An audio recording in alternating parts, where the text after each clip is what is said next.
So before there was BAL, before the NBA came to Africa, there was already us, the Club Championship, Africa's own continental battle. Teams from Dar, Luanda, Kampala, Cairo, Dakar, all meeting to crown the best. It wasn't fancy, but it was real, built on love, sweat, and community. Our basketball already had a heartbeat long before the world noticed. Then came the Basketball Africa League, backed by the NBA. And with it came a promise, structure, professionalism, visibility.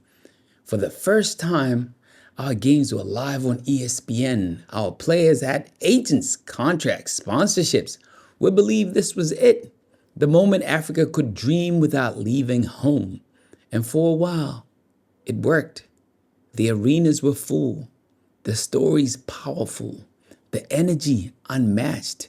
BAL felt like Africa had finally arrived. And then came the shift.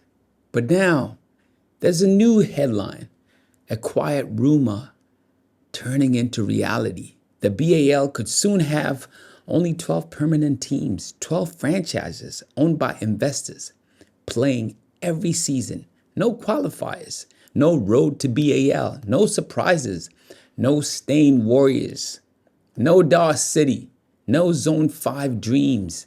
And suddenly, that promise feels different. What started as our platform is slowly looking like their product. Let's not forget, before BAL, African clubs already had a system. You win your national league, you go through your zone qualifiers, Zone 5, Zone 6, Zone 1, and you earn your place on the continental stage.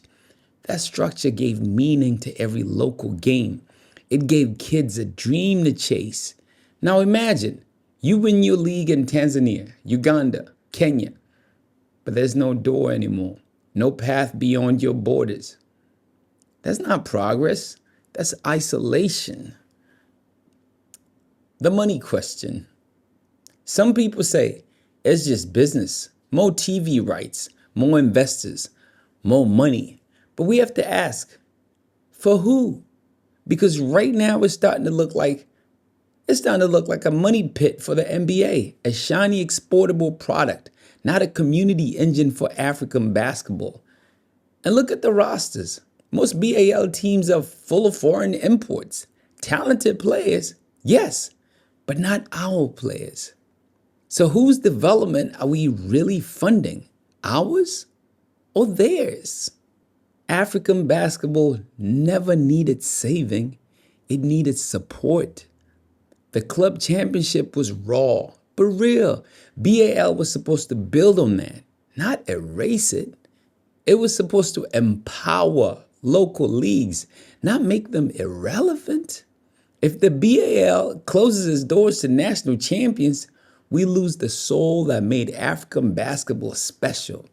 The unpredictability, the local pride, the fire. We risk turning a movement into a corporation.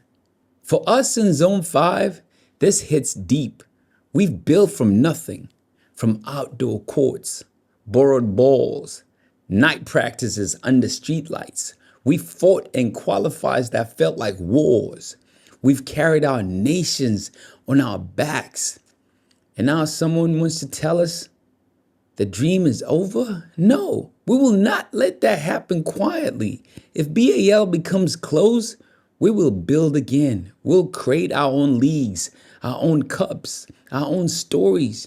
Because basketball in East Africa has never waited for permission.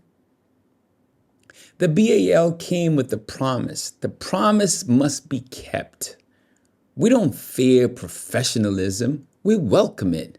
But we fear forgetting where we came from. Basketball in Africa was born in the dust, in school courts, in community gyms. That's where our stars were made. That's where the fire lives. If you build a league and close the door, you dim that flame. But if you keep it open, even just a little, you let the continent breathe. 12 teams? Fine. But don't forget the thousands that made those 12 teams possible. Because Africa doesn't need saving. It needs respect. And we, the basketball community, we will keep fighting for it. For our players, for our fans, for the dream that started long before the cameras ever arrived.